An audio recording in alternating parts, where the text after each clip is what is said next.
Hi, this is Brendan Davis from Bedrock Games and the Bedrock blog, and I'm here with Joel and Adam for another episode of Horror Express. And tonight we're talking about Nightmare on Elm Street, which is a 1984 film directed by Wes Craven. I don't think I need to give a plot summary of this film. You know, Freddy Krueger invades Nancy's dreams and tries to kill her, and she fights back. You know, Johnny Depp becomes a massive fountain of blood, and a lot of other things happen. But I think everybody knows the basic plot of the movie. So I don't know. Where do we want to begin here? I'm assuming we've all seen this. Is that accurate? Oh yeah, no, I Anybody's watched first this. time? So Okay. I think the first time I watched this, I was like 14. I was like right around the same age as the characters as they're being portrayed in the movie. The actors are older; they're like in their 20s, but like the characters are supposed to be like 14, 15, I think. And that was about the time when I first saw it, and I've watched it pretty much every single year, if not several times a year since then. It's one of those movies that gets, I don't know, it got in the favorites category, so I occasionally rewatch it. So weirdly for me, I saw this on videotape shortly after, it hit video back in the day. But I realized I really haven't watched this since the 80s. I felt like I have. Like, I think I've seen some of the sequels since then, but I was like, I barely remember this movie, as iconic as it is. It's like I didn't realize I didn't. So most of the actual plot within there, I was like, oh wow, I'd forgotten about that. So it actually felt a lot like watching the movie for the first time. I couldn't remember any of the specifics. Okay. I remember like, some of the big death scenes and stuff, but that was about it, really. Yeah, the Johnny Depp one's a really big one, and then the which I spoiled obviously for people at the beginning of the thing, but I mean people should know there's going to be spoilers in this. Yeah, you can't. The movie is older than I am, dude. Like, I'm not too worried about it. The thing that was odd though, I was younger than all those actors when I saw it. I was like in middle school or something when I saw it. So after all this time coming back and watching it, I'm like, they're all such little babies. It's really strange. But they don't look the way they look in my mind. In my mind's eye all this time, like Nancy's like 18 years old or something, but which was old to me then. I'm not as committed as Joel, but I don't watch it once a year, but once every 10 years or so, I've rewatched it, which is about enough for me. And so this was coming very late on my like I think the last time I saw it was like 2010 maybe, when I think they put out a new one and I saw it. I remember that one. Yeah. But the first time what was that? I skipped the new one. I like the actor they chose for Freddy Krueger. I like the actor, and I still skipped it too. It was terrible. It was terrible. Unfortunate. But I saw it, I think I was in elementary school, because it would have been like 85 when I would have seen it. And I saw it on video at a friend's house, and it scared the living shit out of me. It scared like this. The thing I remember was the ads for this on TV. Like, I didn't see it till it came out on video, but I remember being absolutely terrified by the ads. You'd have like the part where she was sinking into the stairs and stuff. And I'm like, whoa, that's Some of the imagery in this movie will haunt you. It's great. Yeah, so this movie lived in my brain for maybe about half a year before I actually saw it. So it was also at that time it was the kind of movie where the kids that did see it would talk about it on the playground. So we were talking about Dream Warriors before the show, and before I even saw that, I found out all the plot points of it from kids talking about it in the playground. I saw that opening night. Yeah, I was there for Dream Warriors. But you know what I mean? Like, there's just these movies, like all of these movies that were coming out kind of became like the legends among children, at recess. My older cousins are the ones who introduced me to this stuff. This and like Friday the 13th and all that. There was something like legendary about all of them. Yeah, definitely. Because you always had that one kid that knew all of the Jason movies. And I know. I remember even in elementary school, there'd be all the discussion of the Jason movies going on. Yeah, I still when I hear a synopsis of Friday the 13th, it's still in the voice of my friend Mike Barnes when I was a kid. But the scene that scared me in this the most when I was young was in in the school when she's being when the body of the first, what's the first girl, the blonde girl? What was her name again? I can't remember any of the names. I remember Nancy's name. Was it Tina? I think it was Tina. Tina, yeah, that's her. Yeah, when she's being dragged through the halls in the translucent body bag or whatever it is. Everything about that scene is so upsetting. Yeah. Yeah, that was a very disturbing scene, and we should talk about it later because it was a very, very well done. It's one of the best scenes in the movie, I think. It's one of the best nightmare scenes in any movie. That's another hallmark. I mean, not only this movie, a lot of the Freddy movies actually have that, especially the early ones. But in this movie especially, it comes out swinging. You're mid-nightmare when it starts, and every nightmare scene is recognizably a nightmare in a way that's hideously familiar. That's wonderful. It's an incredible thing.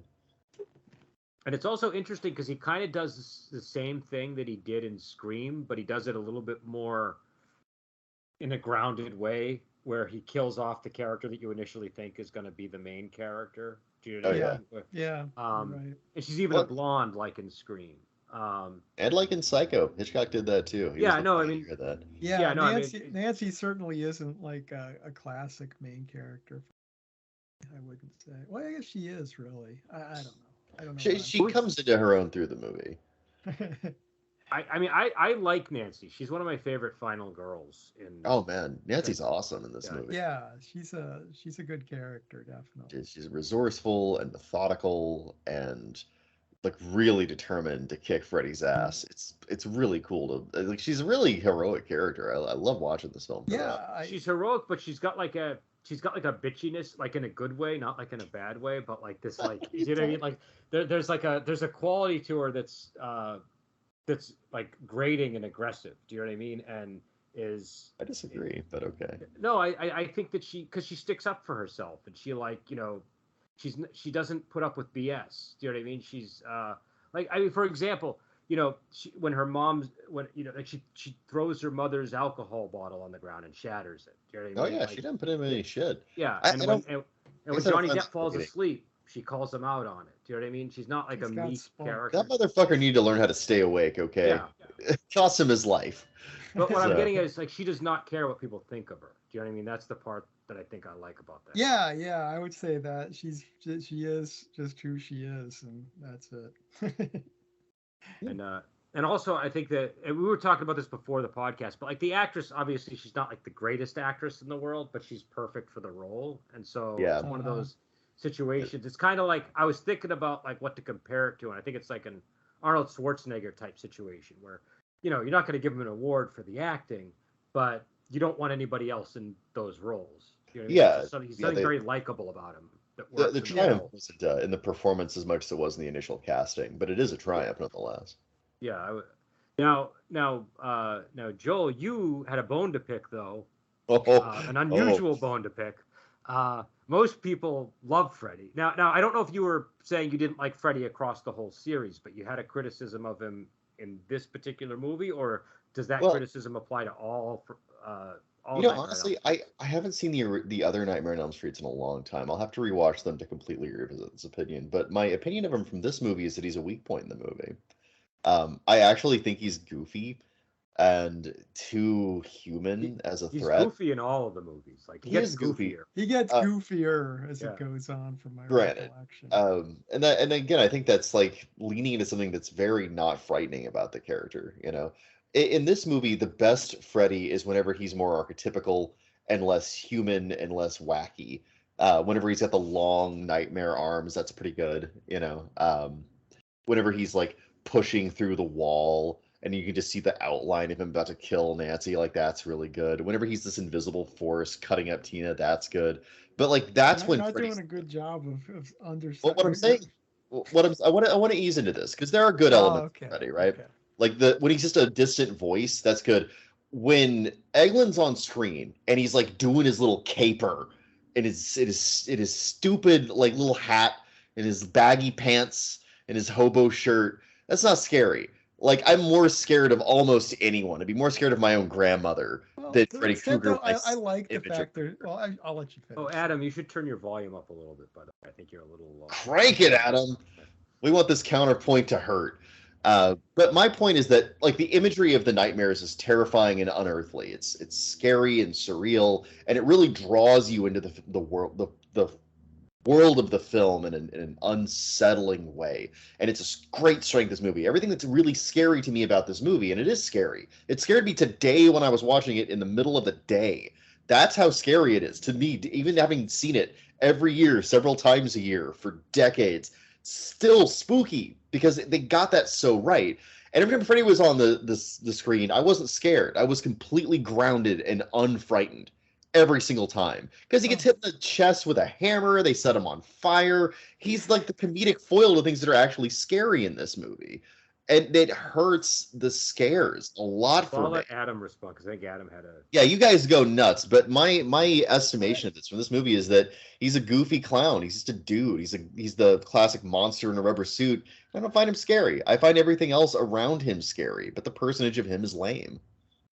To be honest, basically, I'm okay with. I don't actually disagree with what you're saying, but I don't think it's a problem because he is just this creepy pedophile janitor who got burned to death by like the parents in the neighborhood. It's like like he's become this. What's that? Again, that the history of him as a story is great, right? Him as an archetype is great. Him as a person, lame. Not scary. I'm just saying, but he is kind of pathetic, though. It's like I do see him as this pathetic figure, especially in this movie. I mean, he becomes more of this larger than life figure in the others, but in this, if you're just watching this movie in itself, I don't know. It's not like I don't have any like great desire to go, how can you say that about Freddy? Maybe Brendan can provide like the real I feel like I just have a slightly differing opinion, so I guess there's not a lot of fireworks here. I think that anyone listening is they're gonna be screaming at the whatever they're listening to, whatever they're listening to this through at the computer. So I'll try to voice any criticisms I think they would have, but I also. My personal, don't hide behind our audience, Brandon. No. I'm not hiding because I do disagree with Joel, but I'm usually pretty content to live and let live when it comes to these sort of things. Not when it comes to Freddy. Well, but on this point, I guess where I would disagree is number one. I think he's like what makes the movie work, and that's why that's my main reason for disagreeing. Is like it's like. Him and Nancy are the two things that really, and John Saxon. John Saxon works great. I like the mom too, actually. The mom, we can get into that. The cast of the movie is fantastic. I will agree. There's other parts of the movie that work, but like he is really essential. And the Robert Englund performance, to me, is just like a classic monster performance. It is more in the vein of like Vincent Price or Gary Oldman. It's not in the vein of like apparently, super serious. I was looking up some trivia on this. Apparently, he based his performance on Werner Herzog's performance in Nosferatu the Vampire. Yeah, it was the Klaus Kinski performance, I think. Was it Klaus Kinski? Yeah, no, that was Werner Herzog, wasn't it? I could be wrong. The director was Werner Herzog. And okay. Played the main part. I haven't seen that movie in ages, but I sound all smart dropping some European names and I fucked it up. Continue. Don't worry about it. But anyways. So, no, I choose to be humiliated in public. Continue. Well, no, so I think his performance was great. I can see where you would, because it's one of these things where something's you either want serious, tone is important to people, and so whatever tone you want, if you're not getting that tone, it's not going to land with you right. Mm-hmm. But for me, this lands because I always feel like, not in every horror movie, but especially in 80s horror movie and a lot of horror movies from that period and a little later, humor adds to the horror because it's not people aren't supposed to be telling jokes while kids are getting ripped apart by a clawed glove. Do you know what I mean? It feels wrong that he's amusing himself with all of these quips and, just acting like a buffoon.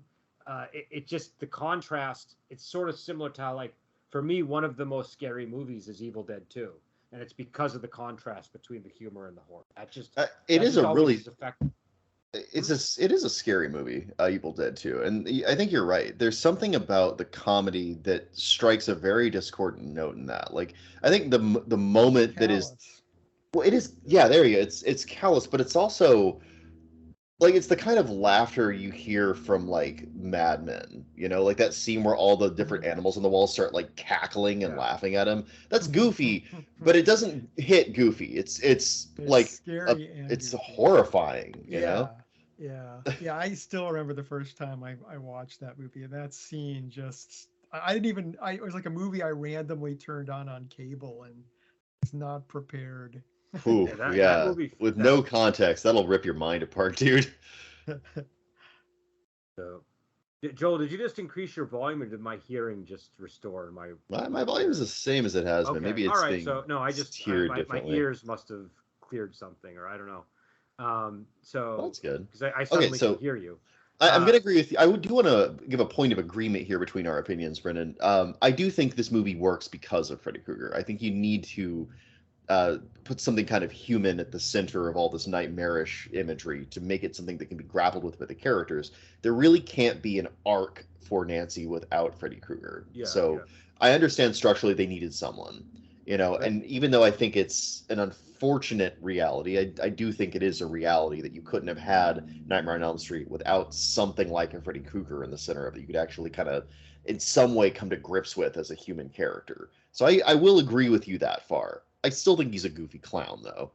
But see, and I think what makes him scary as a goofy clown is, unlike, say, Jason, who's just kind of like Jason sort of has to kill, and he's a bit of an introvert. A bit, you know, that's an understatement. He's an extreme introvert. But he's not extravagant the way that Freddy Krueger is. Freddy Krueger loves to kill, and he's creepy about it and malicious, and there's something about he's just so inappropriate for what he's doing. Do you know what I mean? And that's, I think, for me, what kind of makes it work. I don't know. I feel like there's two dimensions to that. There's two ways you could go about it, right? The first way is you could do it where it's kind of true to the audience that he's goofy. And this is a movie in which that's the direction they chose. He's goofy kind of at the audience. If he was like actually perverse and goofy at his victims in the context of the movie, though, I think there would be something unnerving about it. I think there's something But I mean, it's good. I mean, it's obviously they're playing to the audience as well. But like, there's a scene where like his tongue comes out of the phone. He says, "I'm your boyfriend now, Nancy." That's like that's a good one. That's a good big creep move. But like, again, the elements of him that diverge from just the personage of him when his disembodied tongue sticks through the phone. Yeah, that's great. You know, when he's a glove. You know, and I think that first scene is brilliant, where like you see that the disembodied hands just forging the glove from the perspective of Freddy. That tells us everything we need to know about the character in this wonderfully concise way. You know, he is that glove in any real sense to us. He's the kind of person that would take steak knives, put them on a glove, and use it to kill people for glee. That really communicates a lot about the character. Yeah. And I think where they minimize the person of him, he's a strength. Well, and I don't know. For me, I again, it's probably just personal preference. But you know, for me, the character is, I think, very effective. I also think that, you know, the fact that they were able to get such a lengthy franchise around that character speaks to, you know, how well the character worked. I remember liking him a lot more in the sequels. It's been a while. Well, here's what I wanted to mention, because I was, you know, and again, you haven't seen them again recently, so it's unfair. It's been a hot minute, yeah. But I saw Dream Warriors again today. I just watched it, and like the character, like because it is true. When I watched this again, the one thing I was thinking, as much as I liked Freddy in it, is this isn't the Freddy I remember. But then when I watched Dream Warriors, I was like, oh, this is the Freddy I remember. You know what I mean? Because you remember the Freddy of the sequels. You don't remember the Freddy when Robert Englund is kind of first starting to figure out the character. And there's a lot of moments that, you know, would probably have been handled differently 3 or 4 years later. And so, you know, I think that, but the thing about that is he's even more goofy. He's like, you know, he's got like, he ties some guy to a bed with tongues, and he says something like, you know, what's wrong? Tongue tied, you know, like some kind of quip, right. You know, everything's a quip. But I mean, that's the thing though. That Freddy kind of erased the original Freddy for me, because like I said, watching this movie again, I was like, I really didn't remember much about this movie at all, which made it really interesting, actually. Well, in a lot of cases, we're remembering the phenomena of Nightmare on Elm Street more than the individual movies. Because I remember the phenomena, and for me, the phenomena of Freddy Krueger, like the character that he's become in all of our collective memories, doesn't have a lot to do with the portrayal in this first film. It's very distinct. Like you guys said, he figured out the character later on, and that's the one that became iconic, and that's the one that lives on. Well, I feel like he figured it out in this movie, but it's like, you know how like characters grow, like they get the character, but then it takes time to really kind of for the actor to get comfortable, if that makes sense. I feel like. Oh, yeah, and I remember the second movie having a lot of the same kind of unnerving dream imagery, but Freddy being a lot more vibrant, I guess is the word. And again, the vibrancy of it in that movie, and it's been a while, but the vibrancy of his character really kind of makes more true to me what you're saying, where he's like got this kind of gleeful sadism when it comes to killing people, and that makes him kind of loathsome and wonderful as a character. You love to hate that guy as a heel, you know. It's not scary the same way the imagery is scary, but I think there's something about that contrast that is a strength. In this movie, I feel like it's stumbling. And maybe it's just because this is the first film and what would become a long-running and very successful franchise. But there's a guy on Reddit apparently who started a thread on how the first. Joel Clark is wrong about. No. That was quick, man, guys. No. He started a thread that the first Nightmare on Elm Street isn't a good movie or isn't a great movie, and it's a great movie. He's wrong. Other installments from the franchise that he considered great, but they were controversial opinions, obviously. But I just think that, it's.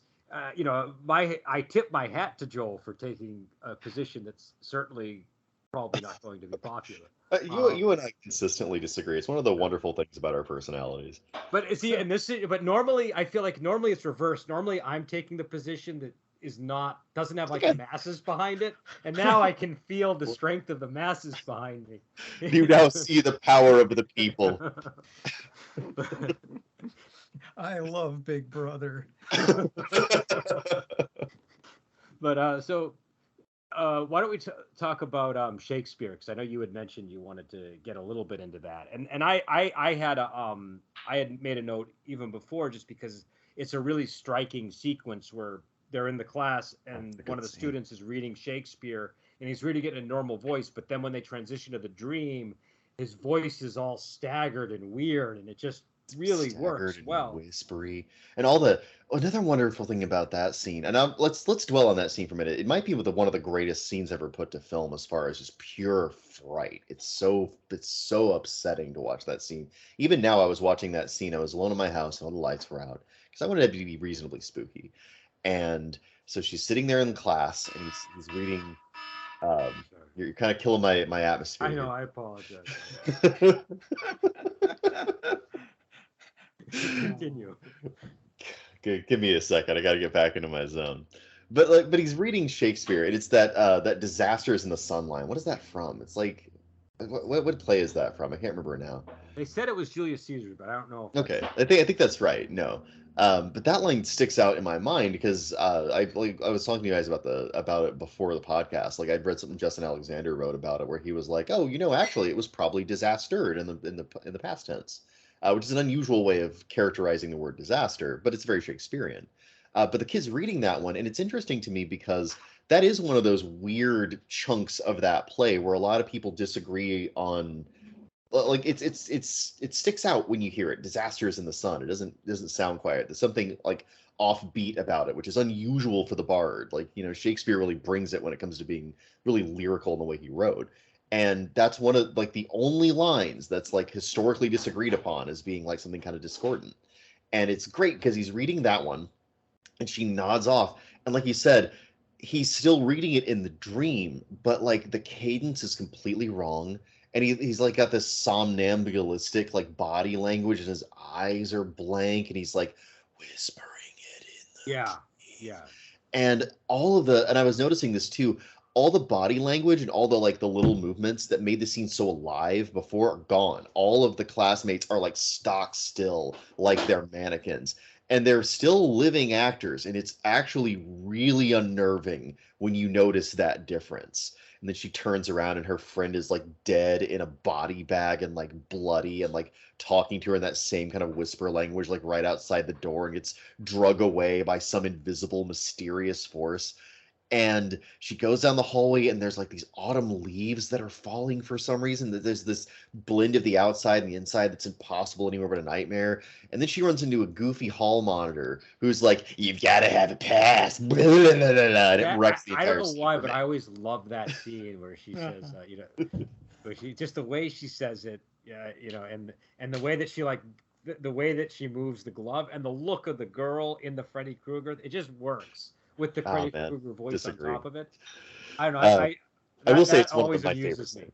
Well, no, it's funny. It's meant to be amusing. It's not scary. It's just you can see why a scene that is that absolutely brilliant has that sour note when that gets hit, right? And it might work for you. It seems that it does. For me, it pulls me out of the nightmare in a way that I'm just like, oh, come on, man. I was getting there. For me, it's this. I don't know. When I see a horror movie where there's humor like that in there, I call it like being in the hands of a psycho director, because it's like the director he's telling jokes as all these horrible things are happening, and he's having a good time, and he really shouldn't be. It feels like there's like a lack of empathy in the movie as a result of the humor, and that to me makes it more horrifying somehow.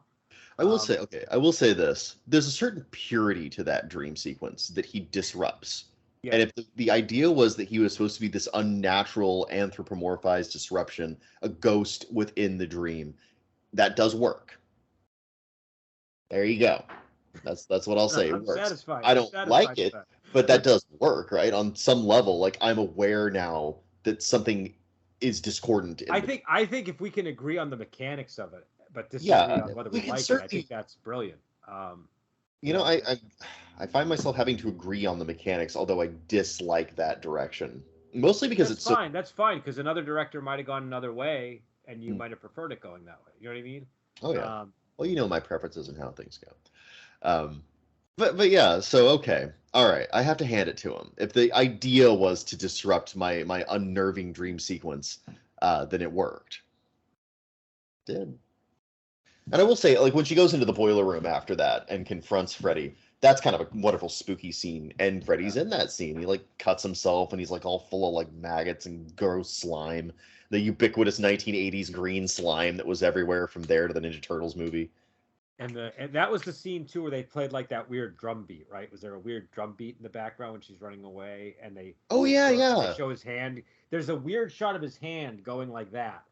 I always thought looked strange, and I still don't know if I like it or not. I've always been kind of on the fence with that shot. That's one of the things that works for me about Freddy. Okay. Whenever you have scenes like that where you're like, wait, what's happening? What's he doing? Why is his hand there? Why is his hat there? That stuff works for me. Okay. Because I don't understand it with my conscious mind, but something way deep in my medulla oblongata goes, danger! But it's definitely an interesting scene. And again, I don't hate the glove. I just thought it was. I've just always been. I never understood why they were doing that. Is I guess why. You're not supposed to understand it. It's horror. Horror from the mind. I mean, from a stylistic standpoint. Not okay. Yeah. I think the name of the episode is going to be the quote from you: "Don't hate the glove." Don't hate the glove. Episode. Don't hate the glove, hate the hand. When I was a kid, we were always trying to make that glove for Halloween, and it never worked properly. You just weren't weird enough to make it. We didn't have the shop skills to understand that you needed to have like the finger things and all these other things to. Another fun piece of trivia: the only guy that did is the guy that made it, the prop guy, and that's the one whose hands are making it in the beginning of the movie. That's the first on-screen shot of Freddy. Is the prop guy making the glove? The other thing about that is they had a sharp version and a non-sharp version, and they kept getting them confused with each other. Oh, God. They should have put a little piece of blue tape on it. That's what I was saying. There should have been a marker on it to avoid that It's not hard, yeah. Well, they did that later on with the very final scene with the door, where what's her name's mom, or Nancy's mom, gets pulled through it. If you look at that scene closely, as I did, because I wanted to see the puppet, in the shot beforehand, it's just a blue door, and in the shot afterward, there's a little piece of blue tape on it. Because that's the prop door. What did you think of the ending? I know that we're leaping ahead of ourselves. But how did you feel I love that ending. What a great surreal like middle finger to everybody who wanted a happy ending in a horror movie. Love it. Yeah, yeah, I like. I know it's controversial with some people, but I like the ending. How could an ending that perfect be controversial? It's the Well, perfect ending no, to this the movie. reason it's controversial is because he didn't want to have that ending originally, and so I think a Oh lot of fuck people. him then. No, but I think a lot of people, when the director wants one thing and then it goes another way, But I That think he was auteur theory persuaded to that bullshit. ending. I Nope, don't think nope. it was like he was forced. I hate But auteur theory so much. Look, the director is wrong sometimes, people. Here's my second controversial opinion. Sometimes the director is an idiot, and they need to get a taste of their own medicine. They need so someone to put them in their place, a good editor, a good, like someone who says, okay, I know what your vision is, Captain Auteur, but you know what's actually good? This other thing that you're rejecting because you're too vain to see it right now. And this ending stood the test of time. And well, what's great? Eat I it. do agree Nightmare. it's a classic ending. I've always been kind of ambivalent about it. I think because in a way it works because it actually makes it very confusing exactly where the dream states are by the end. You know what I mean? You just have no Yeah, idea. that's You kind lose of all what your I like footing. about it. Yeah, and I think that's in keeping with the idea of the movie, so it works. But it's also like you watch it and you're very frustrated because that you want all of the lines to meet and for everything to line up properly, and it just doesn't. I think that is a strength actually for Yeah. this kind of movie. In most movies, that would be a weakness, but in a movie about dreams, for it to be impossible to truly figure out how everything fits together, it's like that's great. That's perfect. No, I think you're right. I mean, I agree, but I do have this ambivalent feeling whenever I see the scene. Like, Uh-huh. Oh there's yeah, just I always get it. which. I Yeah. understand the ambivalence, but I like the ambivalence. Now, how did you feel about the dummy through the window? Does that work for you, Joel, or are you upset about it? Absolutely. Well, what got me about it this time was I was watching that scene fully well knowing that had to be some cheap Yeah, prop. This yeah. movie was made in a shoestring budget, and it was totally convincing. They knew how long to put it on screen for your mind not to be able to process how fake and lame it looked. Because I feel There's like something a little uncanny valley about it too, which I think actually Yeah, makes it creepier to yeah. I me. agree. I oh yeah. agree. If you slow the movie down and look at it, it's terrible. I'm sure they were shooting it like this is never gonna work, but it Uh-huh. does. It actually And does it, work. and it might suffer under HD and all that too. But like I do the SD of these. Like Adam was talking about, it's best to watch this stuff on a VHS. That's where it lives. It's where it was born. You know. but I don't know. I like the doll. I like the ending. I just have this ambivalence about it. But I think it's a good ambivalence because I think it's sort of sometimes a movie makes you have a feeling you don't want to have. Do you know what I mean? Like you Well, want the horror is character. exactly that. Yeah, Yeah. it's like you want the character to live and be happy. Like that's what you want sometimes, and you're not getting that.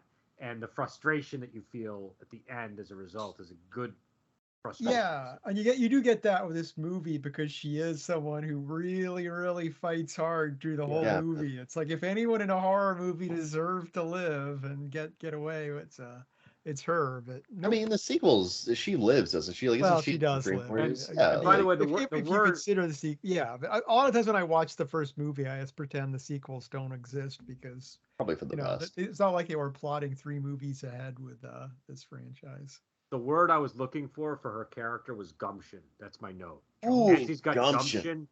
She pushes that boyfriend around. That was my note. That's Oh yeah.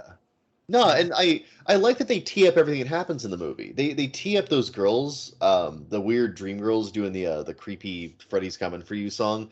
That's early in the movie too, right after the dream sequence with Nancy, like one of the first ones. We see them, and like they've cranked up the speed so that like it's in slow mo with them a little bit. It's just slightly off from the cadence of the yeah. movie, and then it pans over to the quote unquote real street where our waking characters are doing something, and it's not clear if they dreamt that part or if it's Yeah. real or not. Yeah. So they tee that up. Another thing they tee up, speaking of the boyfriend, is the fact he can't stay awake to save his life, literally. Yeah, Because yeah. earlier in They the do movie, it she's ahead. like, "You stay awake, I'm gonna go asleep and fight him," and he fails. And so later on, they do the same thing. She's like, Yep. I'm in here in the house. You just have to stay awake for like an hour, dude. Get it together." And he completely fails. It's wonderful. He's well I how did you guys feel about all of the different characters in the Johnny Depp's character and we talked about Nancy, but some of the other characters in the who was the guy that got accused of killing? Greaser.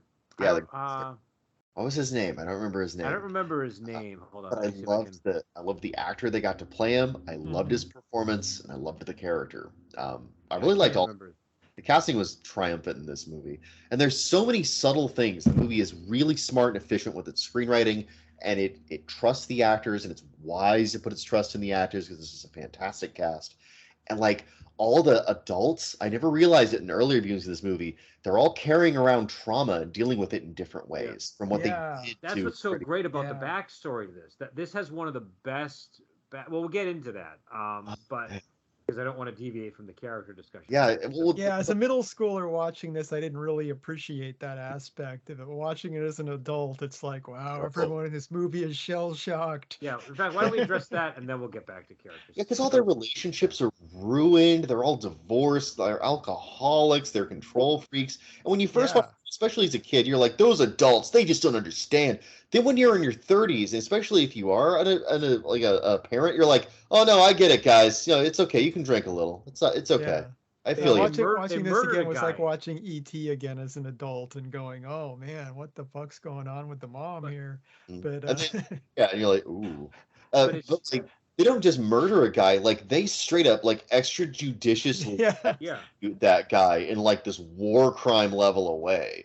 Like they don't just kill him; they burn him alive. That's some Vietnam shit right there. But here's why that works, because he's a child murderer, and so you have to have the adults have to commit a crime that is so over the line that it causes a child murderer's spirit to be unrestful, right? Like that's kind of the premise of the movie. So it's totally ambiguous about like. Because we as an audience, we're presented with this reality of Freddy where we kind of know he's guilty. But in the universe of the movie, how could they have been? He was actually like proven innocent in a court of law. I mean, it was a technicality according to one of his murderers, but we don't know how true that is. Like, we wouldn't know if we were in that world. So I could see being the kind of person that was like, I think I did the right thing, but I also immolated a guy. Yeah, that's what I mean. Yeah. Well, even if you did the right thing, actually burning somebody alive, even if they deserved it, is going to leave a mark on your soul for a bit. Yeah, I think. It's called righteous anger. That's what that's called. No, it's wrath. I'm sorry. They've moved into wrath beyond righteous anger. So, but I don't even know how much of it was actual anger. Their kids are all fine, as you'll recall. You know. No, I mean, we could have an in-depth discussion on should they or shouldn't they. You know, well, here's what's interesting about that backstory. In the movie, they say that 20 kids in the neighborhood were killed by Freddy. And that's what prompted them to do. Yeah, so you're like thinking. When they dropped that number this time, I was like, "That's an unbelievable body count." Huge number. That's a huge because this is like a suburb. It fits with the movie because I just like kind of that Wes Craven kind of vibe of movie where it's like everything is just a bit over the top, you know.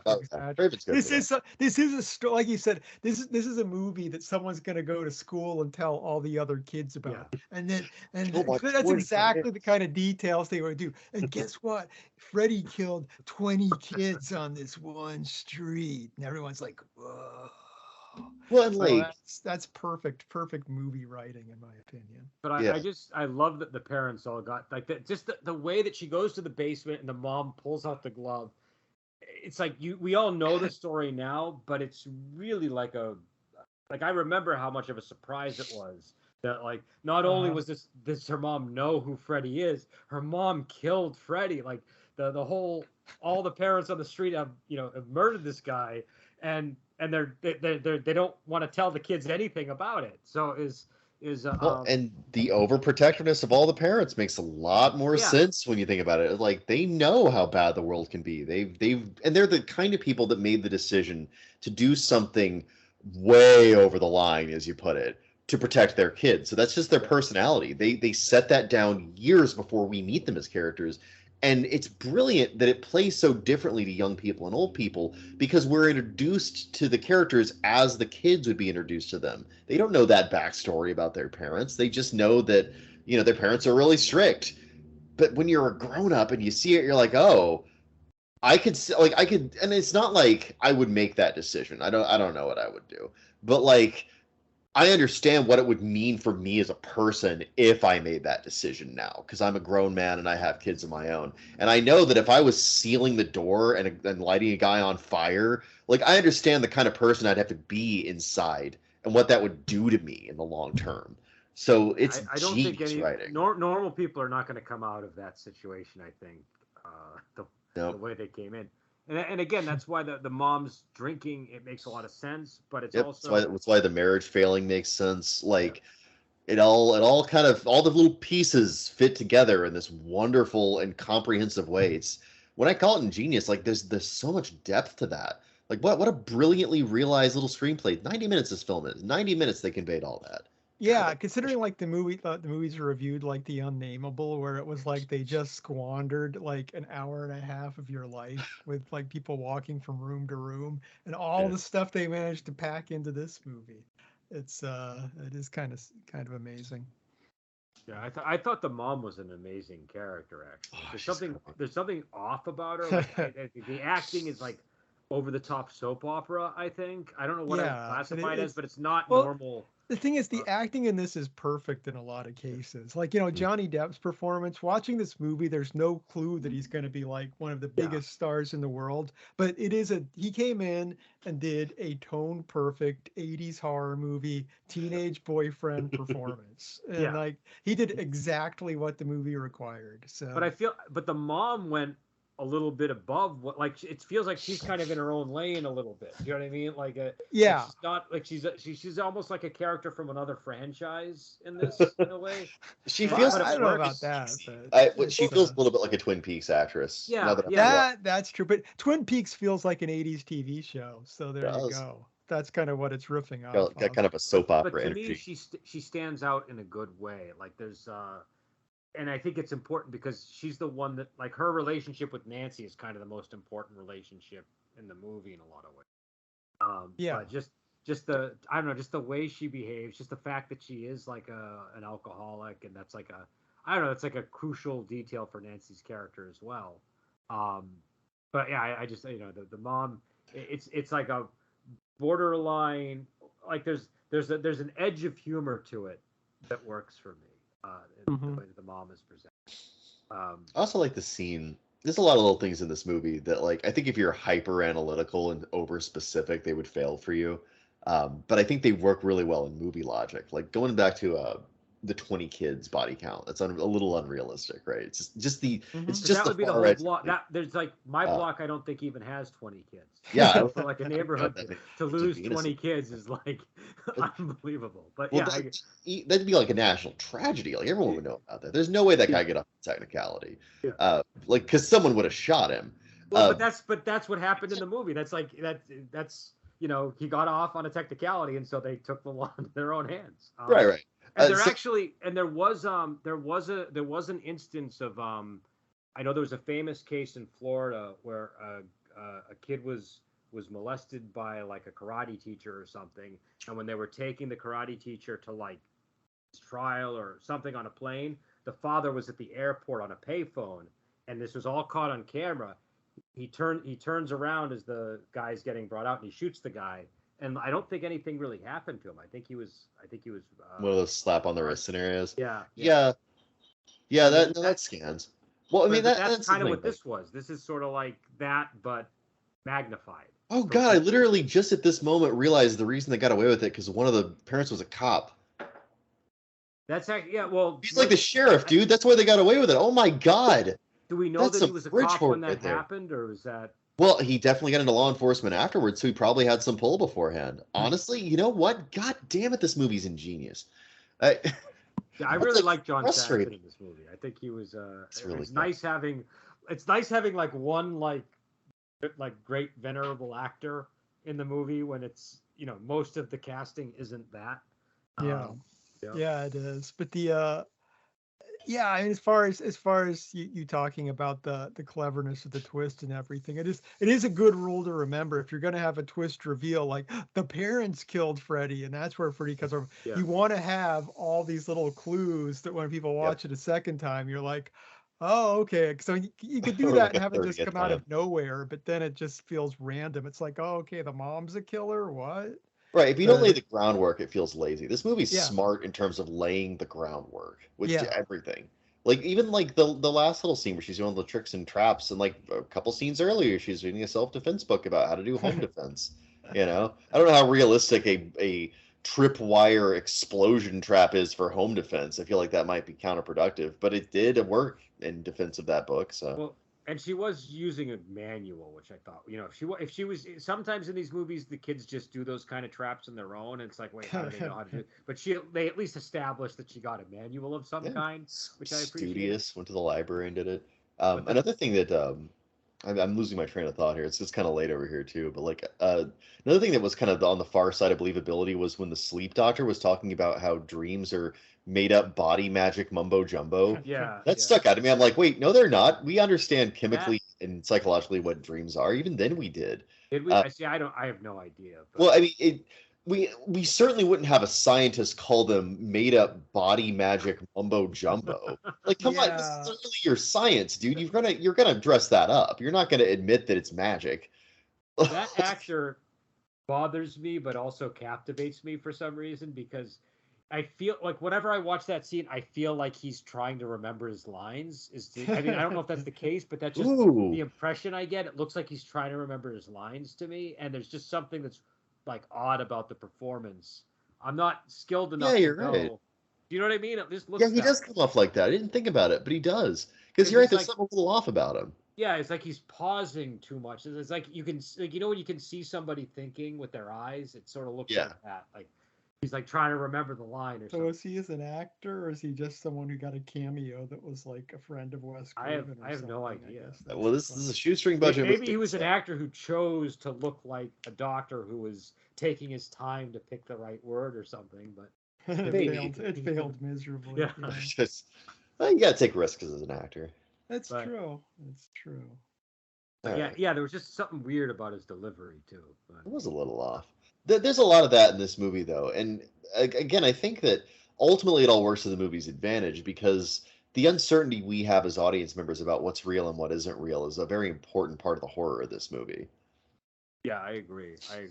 And speaking of we had mentioned the greaser a while back. I did want to mention the funeral of the greaser, because I always thought that was a little bit weird, where the priest says, his death is a warning. He who lives by the sword dies by the sword.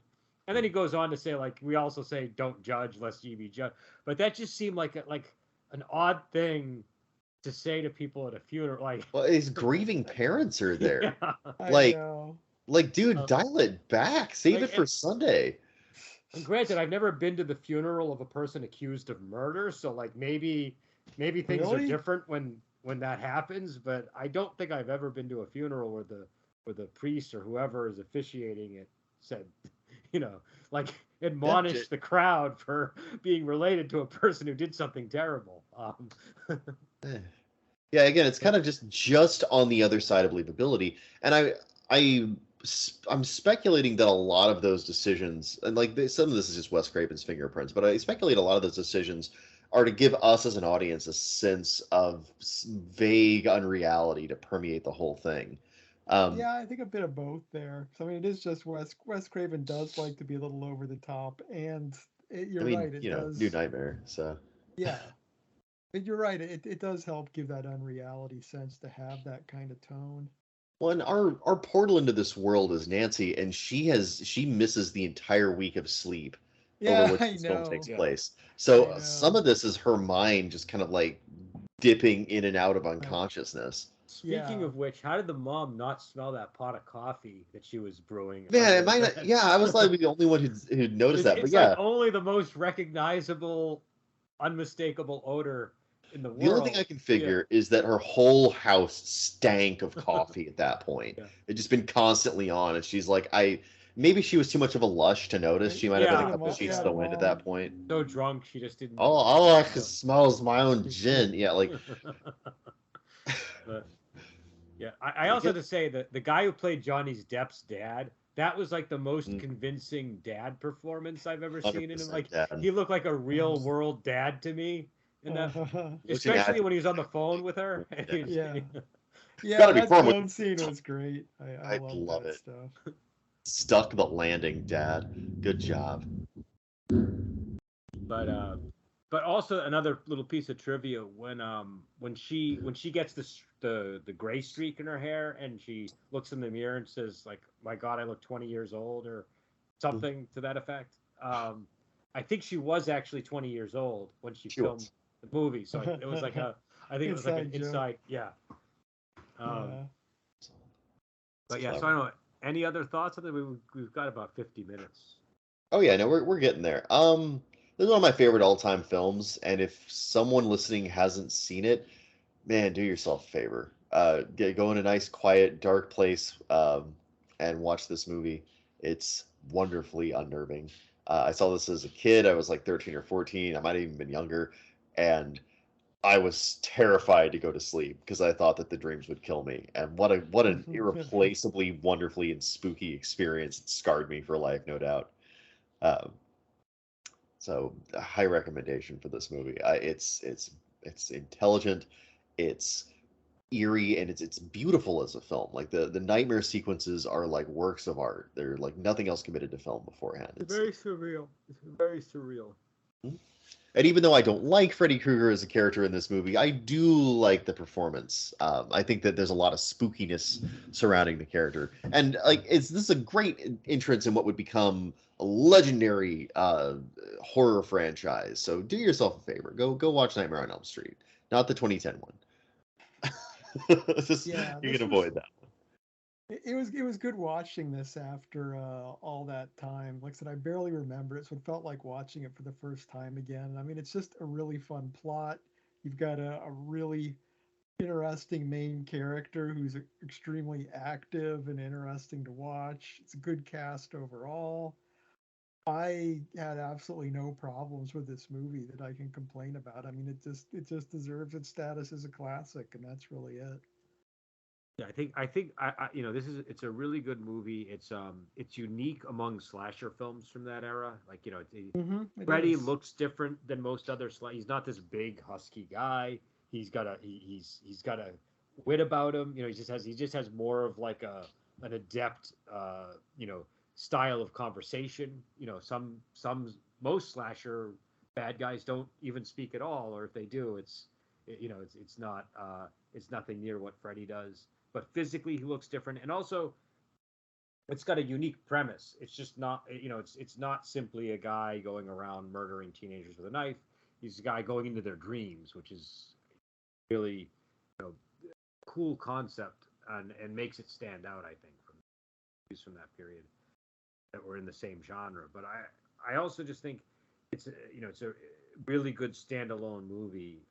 The franchise is enjoyable. I do like the franchise, but this one is one where they could have not had a franchise, and they would have it would have been maybe remembered better, even, I think, if they didn't, because then it would be this one-off.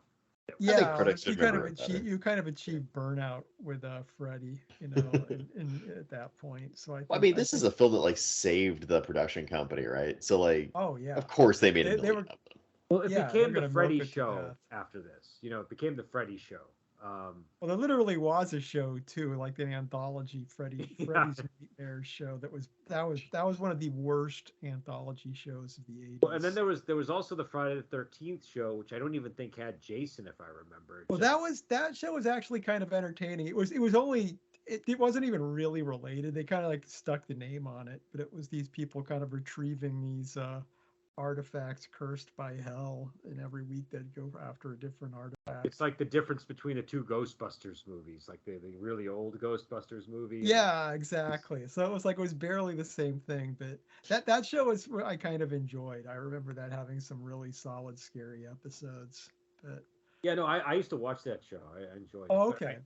I agree with you about the Nightmare on Elm Street. Yeah, that was terrible. Yeah, I was just I think bad. Wasn't Will Wheaton in a Friday the 13th episode that playing like a ghost who was abused by his dad, or am I thinking of? I barely remember the show. I mean, I haven't watched it since back in the day. I just remember it being pretty good. I heard there was a Demon Mulcher too. That was pretty cool. Ooh, I could be remembering another show. There were a lot of horror anthology shows at that time. So yeah, there was Tales from the Crypt as well. And someone once compared me to Will Wheaton. I've never been so insulted in my life. Well, for what it's worth, I don't understand the comparison at all in your Yeah. case. Yeah. I don't know. Maybe there's somebody who doesn't know anybody that's a gamer or anything like that. Yeah, I so think that was the yeah. like Will Wheaton's It's, big into D&D and stuff like that. So it's like if I met like a football player, I'd be like, "You're like Tom Brady," even if they're nothing like Tom Brady. guy who's only seen Minions watching his second movie. Got a lot of strong Minions vibes from this.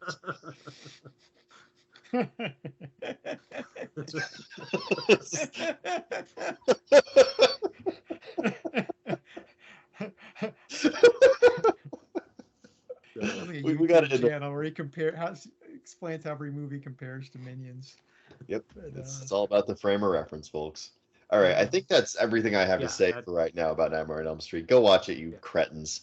All right, I would agree. I think we're at the end of the road here. So yeah, you can check it out. I think we saw it on Amazon. So I saw it on YouTube. Honestly, I like buying oh, stuff. you did? Okay. Same price. One of my concerns, I'm always worried when I do this. I always want to make sure I see the original theatrical release, and it always pisses me off when I watch it that I realize I got like a later director's. Oh yeah, some kind of Like don't do that. Come on, just give me the film I paid. Sometimes you can't help it. Amadeus, I cannot find the original theatrical release anywhere.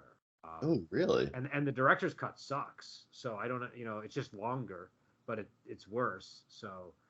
Most movies benefit from brevity. Again, I don't like director's cuts. Again, the editors, when they release this film, generally they knew what they were doing. Director's cuts are self-indulgent tripe for the most part. So a lot of times they're just they're called director's cuts. But they're driven by the studio just to put out a new version, and they just put everything that was cut out in it. But no, I think the best director's cut is Blood Simple by the Coen brothers because they actually made it shorter in the director's cut. Good. Yep. Well, if anyone, I trust the Coen brothers to continually brutally cut their movie down to its marrow. Yeah, that doesn't bother me if they're taking stuff out so much. But I don't like I don't like that you don't know that that's what you're getting half the time. And I really don't like that you can't Amadeus is one of my favorite movies. It flows beautifully, and they add a scene with him. And yet you chose to be the champion of mediocrity in this episode. Shame on you. That's right. I've also watched Amadeus. Well, I have to hand it to you. That is a very well placed insult. That was a good callback. Got to get my last jab in. I don't think Freddy is a mediocre villain, but I will hand the quip to you. But I really want to get back on my point about Amadeus. Victory. Oh yeah, please. Which is they disrupt the flow by having this scene where they show why he doesn't take students. But they already handled that with dialogue between him and his father later in the film. That's in the same beat twice. Movies. And there's this whole other thing going on with Salieri and Mozart's wife that's really weird, and I don't think adds anything to the movie at all. Some people like it, but I think it's just strange to me. It seems out of character for both of them, quite honestly. I had a VHS of that for the longest time. I don't remember either of those things, so I think that maybe the VHSs are going to have to go with this one. Yeah, it's a really good movie. I mean, again, we're talking about Nightmare on Elm Street, but I haven't seen it. Oh, the people came here for your opinion on Amadeus, though. That's what switch. Yeah. Ah, you fools! That's what we should do next time. We should get the biggest horror movie possible, and then do some other. We'll do Immortal. We'll segue into Immortal Beloved. Movie with Gary Oldman next. Well, no, but see that works because that's kind of a horror movie. You know what I mean? But is there a horror movie bigger than Nightmare on Elm Street though? This is when I think of horror movies, this is the one I think about. Halloween is about as iconic as it gets. I mean, Halloween. The Exorcist is up there. The Exorcist, we did The Exorcist already. Well, we're running out of movies that people are going to care about to do that bait and switch with. Oh, okay. So what have we got left? We're gonna have to bring out a big one next one. Gremlins. We'll do Gremlins. Oh, Gremlins! Yeah, it's almost Christmas season. Perfect. I've had Gremlins on my mind lately. Actually, I've been wanting to watch it. So I found out my wife has never seen Gremlins, and so I'm gonna make her watch it. Nice. Oh man, yeah. She's never seen The Howling either. So yeah, I'm not actually sure if my nephews have seen Gremlins, but if not, they're going to. And if they have, they're going to see Gremlins too. Kids seen Gremlins 2 is really good. That's great. If it's PG, then it's fine. I don't haven't watched any R movies. They're only 10 and 8, so it's a little bit much for them. Like, they're not gonna watch this movie. Gremlins is PG-13 because no, it was PG. PG-13 didn't exist when Gremlins. No, it came out as PG, but what I remember happening was it came out and they made it PG, and then they made it R, and then they made it PG again, and then they settled on giving it. Then PG-13 came out and they gave it PG-13. It's PG. I refuse to accept anything. Honestly, even accepting PG accepts the censorship of moral Puritans. I tend to agree with Adam, but in defense of the PG-13, my sister ran out of the theater during Gremlins. So and good. That's what was supposed to happen. Yeah, she's part of the cut. And the usher said, "There goes another one." So great. So I think, oh my God, I love it. Okay, my kids have got to see Gremlins this holiday season. I mean, I don't think by today's but people hear us talking about scary, but about like what was that one? Well, no. But I think what I heard happen was the previews for. And that little girl is a congresswoman today. I think that my sister. No, she's not no. She is probably the most successful out of all the siblings. I will say. There you go. but not a high bar to clear. Gremlins for all. My last jab tonight. That one was mean. Oh, I didn't hear it. What was it? Oh, that's for the best. You'll be listening to this. Well, you'll be remixing. Am I gonna have to take it out? Like, how bad was it? No, I was just insulting your entire family. No big deal. What did you say about my family? Oh, you'll find out. All right. Well, I'm gonna have to say something terrible about your family in return when I find out what this is. Part of my family, so that works for me. You heard me, Clark Clan. Up your game. So, anyways, we'll end it here. It's obviously getting a little bit late, and yeah, until next time, we'll talk later.